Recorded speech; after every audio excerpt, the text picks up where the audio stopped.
श्री कृष्ण कन्हैया लाल की जय। श्री निजानंद स्वामी की जय। श्री प्राणनाथ प्यारे की जय।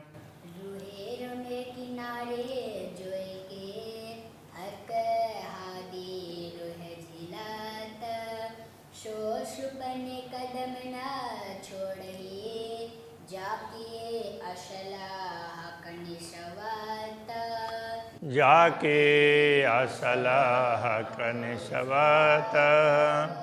श्री कृष्ण कन्हैया लाल की जय।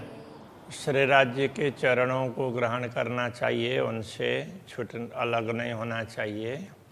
इस भाव को रखते हुए परमधाम के ब्रह्मात्माएं जिनका संबंध पूर्ण ब्रह्म परमात्मा के साथ में है, वो उनके चरणों को कैसे छोड़ सकती है, ये बात समझाते हुए पूरे परमधाम का वर्णन करते हुए समझा रहे हैं। तो अभी पहले वाली चौपाई में ये आया था कि यमुना जी के किनारे विभिन्न घाटों में ब्रह्म आत्माएँ श्री राज्य श्यामा जी के साथ में झीलना करती, जल क्रीड़ा करती। तो उसमें भी खास करके पाट के घाट की बात कर रहे हैं। हक आदि रूहें पाट पर मन चाहे श्रृंगार साजत। तो पाट के घाट में जल क्रीड़ा करके फिर श्रृंगार करते हैं। कहाँ पर जाकर श्रृंगार करते हैं?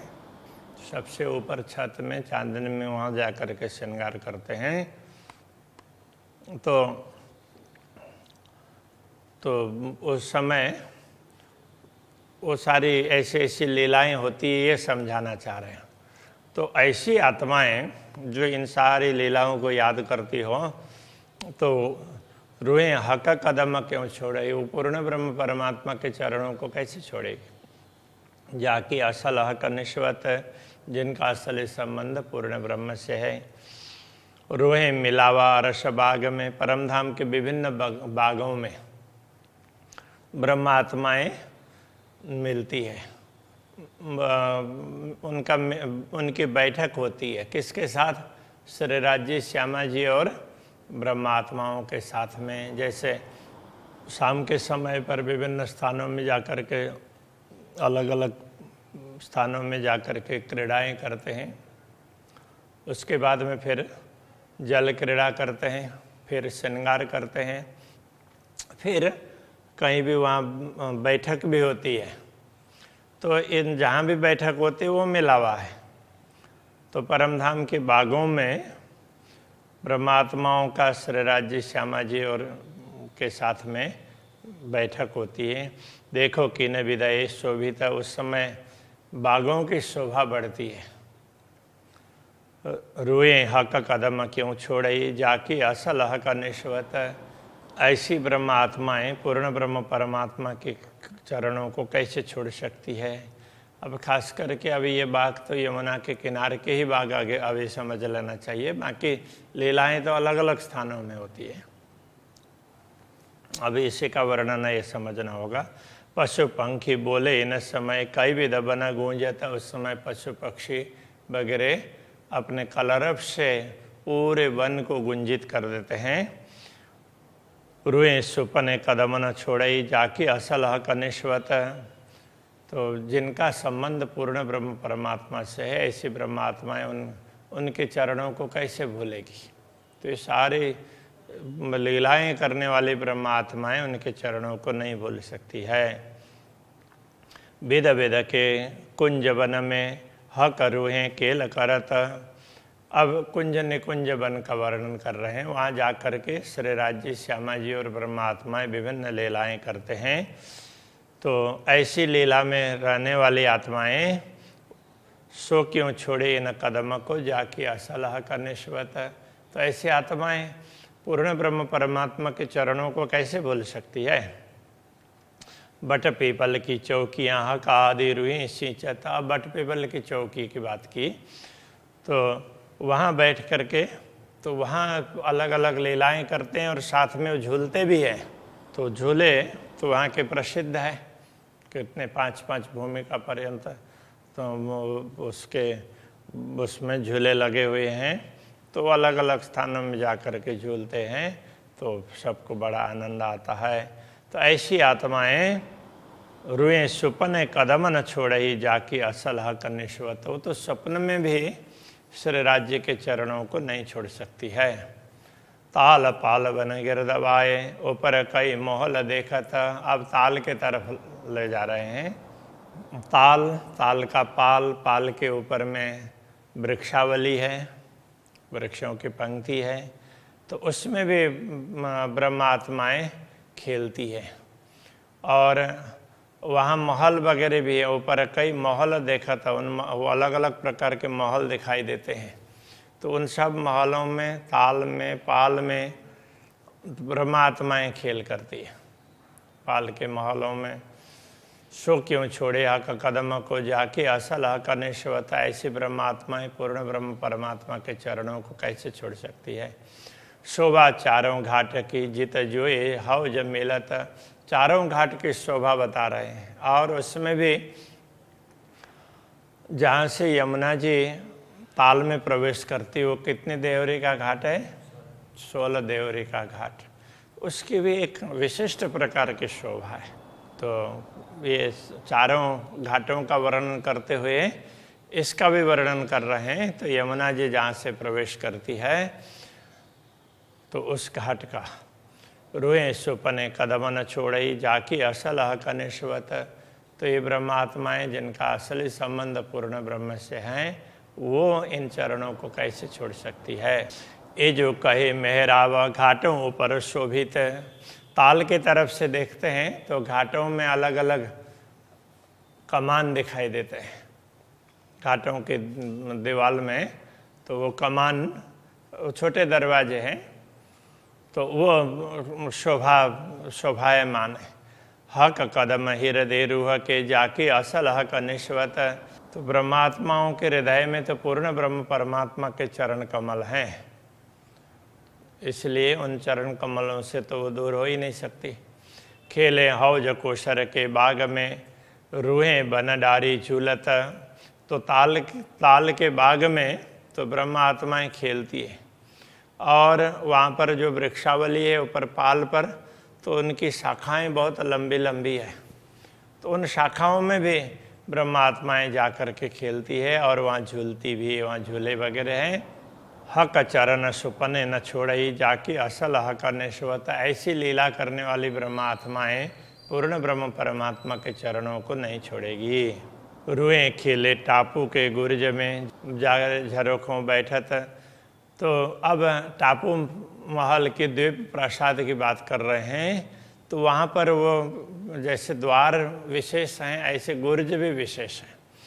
और वहाँ गुर्ज में जा कर के झरोखों में बैठ कर के तो चारों दिशाओं के तो उनमें दर्शन करती हैं। कभी किसी झरोखे में, कभी किसी गुर्ज में जा कर के वहाँ के झरोखों में। तो इस तरह से चारों तरफ के दृश्यों का दर्शन करती है। तो सो क्यों रहे हक कदम बिना जाके असल हक निश्वता। ऐसी ब्रह्मात्माएं पूर्ण ब्रह्म परमात्मा के चरणों के बिना रह नहीं सकती। खेले अरस हौज टापू मिने हक भेले चांदनी चढ़त। अब वहाँ की लीलाओं में एक चांदनी की लीला, वो भी एक विशेष प्रकार की होती है। तो वहाँ चांदनी में श्री राज्य और श्यामा जी बीच में हैं, चारों तरफ परमात्माएं बैठी हैं और उनसे निकलता हुआ प्रकाश से पूरा आसमान में पहुंच जाता है और चंद्रमा के किरणों के साथ में जा कर के वो जूझने लगता है। और फिर वहाँ बैठ कर के चारों तरफ देखते हैं तो तालाब का चारों तरफ जल है, उसका भी प्रकाश ऊपर जाकर के चंद्रमा के किरणों के साथ में मिला हुआ हो, उस प्रकार का लगता है। तो ये सारे दृश्य चांदनी के, तो वहाँ छत में बैठ कर के की हुई लीलाओं के दृश्य हैं। तो रूहें क्यों रहे इन कदम बिना जाके असल हक निश्वत। तो ब्रह्मात्मा इन चरणों के बिना कैसे रह सकती है। अब ये अलग अलग लीलाओं का दर्शन करवा रहे हैं और चरण कमल को याद करते हुए तो इन सब को दर्शन करना है, वो बात यहाँ पर समझा रहे हैं। नहरें मोहल ढापियाँ जल चक्राव ज्यों चलत। अब आगे वो माणिक पर्वत की बात कर रहे हैं, माणिक महल, वहाँ पर नहरें वगैरह, महल के नीचे से भी नहरें निकलती है और अलग अलग दिशाओं में निकलती है। तो इस तरह से नहरें मोहल ढापियाँ, तो महल के से ढपी हुई नहरें तो वहाँ पर निकली है। जल चक्राव ज्यों चलता, तो वहाँ पर अब नहरें कैसी है, इस तरफ से ऐसे वृत्ताकार में भी है, ऐसे क्रॉस भी है, तो इस तरह से, और उनमें से वो फुहारे वगैरह भी निकलते हैं। तो ऐसे ये तो जल है वो उस तरह से ऐसे घूम करके निकलता है बहता हुआ। तो मोमिन हक कदम क्यों छोड़े जाके असल हक निश्वता। ऐसी लीलाओं के पात्र ब्रह्मात्माएं पूर्ण ब्रह्म के चरणों को नहीं छोड़ सकती। कई मोहल मानिक पहाड़ में हिसाब में ना आवता। ऐसे अनेक प्रकार के महल हैं मानिक पहाड़ में। तो वह मानिक पहाड़ स्वयं भी विशेष है और उसके चारों तरफ वो नहरें वगैरह और वहाँ से फुहारे, वहाँ से वो जलधाराएं निकलती है, और फिर नीचे भी नहरें हैं, वहाँ पर भी फिर नहरों के बीच में कुंड है, उसके चारों तरफ में कुंड भी क्या है, वो ताल ही है, तो उसके चारों तरफ में महल हैं। तो उसके फिर वो ऊंचाई वो बढ़ती बढ़ती मानिक पर्वत के तरफ में गई हुई है, झूले लगे हुए हैं। तो इनमें तो ये कितने महल हैं जिनका कोई पारावारी नहीं है, हिसाब में ना आवता। तो ऐसे महलों में लीला करने वाली आत्माएं अपने धनी के चरणों को नहीं छोड़ सकती। वो कहना चाह रहे हैं, ये मोमिन हक कदम क्यों छोड़े ही जाके असल हक निस्वत। कई ताल नहरें मानिक पर ढिग हिंडोलों चादरें गिरत। अब कई नहरें हैं और उसमें फिर उसमें ताल है, नहरों के क्रॉसिंग में बहुत बड़ा उसमें भाग है, तो वो पानी का तो वो ताल जैसा दिखाई देता है। और ढिग हिंडोलों चादरें गिरता, तो वहाँ पर हिंडोलों के साथ में झूले लगे हुए हैं और वहीं पर फिर जलधाराएं भी गिरती है। तो इस प्रकार से तो ये वहाँ का दृश्य है। एक कदम मोमिन क्यों छोड़े जाके असल हक निस्वत। तो इन लीलाओं में सम्मिलित होने वाली इन लीलाओं के पात्र ब्रह्मात्माएं अपने धनी के चरणों को नहीं छोड़ सकती। कई भांतों नहरे बन में सागर होने का सम्मिलित। अब उससे भी आगे जाते हैं तो वो अलग अलग प्रकार की नहरें, कहीं जब वो जवाहरात की नहरें हैं, वन की नहरें हैं। तो ये सब नहरों में क्या है, कई भांते नहरें वन में वन के अंदर वो उसमें अलग अलग प्रकार के नहरें हैं। तो सागरों निकट से मिला तो वो सब निकल करके, जैसे मानिक पर्वत के नहर हैं तो वो महानद में मिलते हैं। तो इसी तरह से अलग अलग वो नहर वगैरह हैं अंततोगत्वा सागर में मिलते हैं। तो हाँ, नीर सागर में, तो इसीलिए वो सब सागर में जा कर के मिल जाते हैं। तो वहाँ लीला करने वाली आत्माएं मोमिन खेले कदम पकड़ के जाके असला कनेश्वता। तो इन स्थानों में ब्रह्मा आत्माएं श्री राज्य के चरणों को पकड़ करके उनके साथ में रह करके लीलाएं करती है, तो वो उनको कैसे भूल सकेगी। कई बड़े मोहल किनारे सागरों, कई मोहल टापों झलकत। अब सागरों के किनारे में तो सागर और फिर द्वीप, तो सागरों के किनारे में भी अलग अलग महल की बातें बताई गई है। तो वो दृश्य हैं। तो कई बड़े महल किनारे सागर के किनारे में ऊंचे ऊंचे महल हैं, क्योंकि वहाँ तो बड़ी रांग और उसके आगे हैं, तो बड़ी रांग का तात्पर्य ऊंचे ऊंचे महल हैं, इसलिए उनको ऐसे रांग कह दिया किले की तरह से। तो ऐसा कोई रांग उंग कुछ नहीं है, वो किले वो ऊंचे ऊंचे भवन है। कई महल टापू झलकता, और वहाँ पर टापू में भी कई प्रकार के महल हैं। तो वहाँ सागरों में, वहाँ के टापू में, वहाँ के प्रासादों में श्री राज्य के साथ में लीला करने वाली ब्रह्मात्माएं ये मोमिन कदम सुख ले वही, वो पूर्ण ब्रह्म परमात्मा के चरणों का सुख वो लेती रहती है। जाकी असल का निश्वत, उनका संबंध पूर्ण ब्रह्म से है, इसलिए वो चरणों को भूलती नहीं है। आगू बड़ा चौगान बन बिना दूब कई दुली चौ जुगत। अब यहाँ पर सीधा उधर सागरों से फिर लौट करके आए, रंग भवन के आसपास का दृश्य बता रहे हैं। रंग भवन के नजीक में ही बड़ा चौगान, वन बिना, वृक्षों के बिना बहुत लंबा चौड़ा मैदान है, तो पश्चिम का चौगान कहते हैं। दूब कई दुली चौ जुगत, वहाँ पर दूब वगैरह भी हैं, तो वो दूसरा दूब दुलीचा और पश्चिम का चौगान ये अलग अलग है। अन्नबन और उसके बाद में दूब दुलीचा, फिर पश्चिम का चौगान। तो वहाँ गलीचे की तरह से दूब है, और पश्चिम का चौगान और दूब दुलीचा दोनों की बात समझा रहे हैं। वहाँ लीला करने वाली ब्रह्मात्माएं मोमिन दौड़ के कदम पकड़े, ऐसे स्थानों में दौड़ दौड़ करके लीलाएं करती है, फिर दानी के चरणों को पकड़ती है। जाके असल हक निश्वत, तो जिनका असली संबंध पूर्ण ब्रह्म से है। हक हादि रूहे, इन चौगान में कई पशु पंखी दौड़ा होता। इन चौगान में, इस लंबे चौड़े खुले मैदान में श्री राज्य श्यामा जी ब्रह्मात्माएं तो वहाँ अलग अलग पशुओं के, पक्षियों की सवारी करके तो उनको वहाँ दौड़ाते हैं। कोई उड़ते हैं, कोई दौड़ते हैं। तो मोमिन लेवे सुख कदमों, तो ब्रह्मात्माएं श्री राज्य के सानिध्य का, उनके चरणों का सुख लेती रहती है, क्योंकि उनका संबंध पूर्ण ब्रह्म से है। कहा कहूँ बाग रस का, जित कई रंगों फूल फूलत। अब वहाँ फूल बाग, नूर बाग का वर्णन कर रहे हैं। तो वहाँ बाग के फूलों की क्या बात करें, बाग की क्या बात करें, वहाँ अलग अलग रंगों के फूल खिल रहे हैं। रूहें क्यों रहे हक कदम बिना जाके असल हक निश्वत। धामधनी के साथ में उन बागों में विचरण करने वाली ब्रह्मात्माएं अपने धनी के चरणों को कैसे भूल सकती है। रूहें खेले फूल बाग में, कई खुश बोए रस बहकत। तो जब ब्रह्मात्माएं फूल बाग में खेलती हैं तो वहाँ विभिन्न प्रकार के पुष्प रस का सुगंध है ना, वो चारों तरफ फैलता है। बहकना मतलब महकना, तो खुशबू सुगंध। सो क्यों रहे हक कदम बिना जाकी असल हक निश्वत। ऐसी ब्रह्मात्माएं पूर्ण ब्रह्म परमात्मा के चरणों को छोड़ करके रह नहीं सकती है। विध विध की बन छत्रियाँ, जड़ा व चंद्रमा ज्यों चलकत।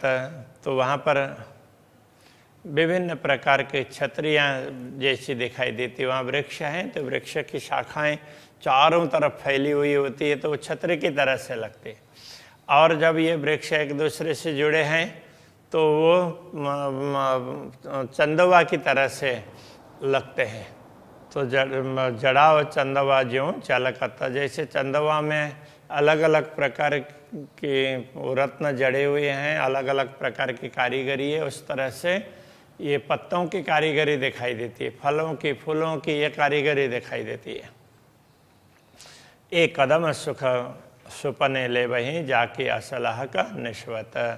तो ब्रह्मात्माएं इन लीलाओं में श्री राज्य के चरण कमल का सुख प्राप्त करती रहती हैं, तो उनका इस संबंध पूर्ण ब्रह्म परमात्मा से है। तो ये सब कहने का तात्पर्य सारी लीलाओं का चारों तरफ का दर्शन भी करवा रहे हैं। तो इन लीलाओं में श्री राज्य के साथ में सम्मिलित होने वाली ब्रह्मात्माएं उनके चरणों को भूल करके दुनिया में मस्त नहीं बन सकती है, ये बात समझाना चाह रहे हैं। अभी के प्रसंग को यहीं रखते हैं। श्री कृष्ण कन्हैया लाल की जय। जाके असलह कनिशवत, विध विध के वन छत्रियाँ,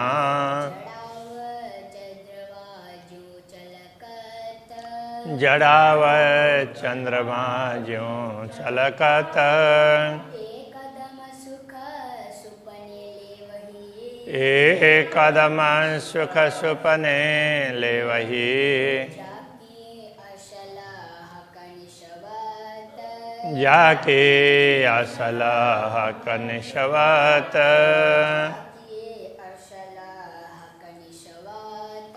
जाके असलाह कनिशवत। कृष्ण कन्हैया लाल की जय, श्री सद्गुरु महाराज की जय।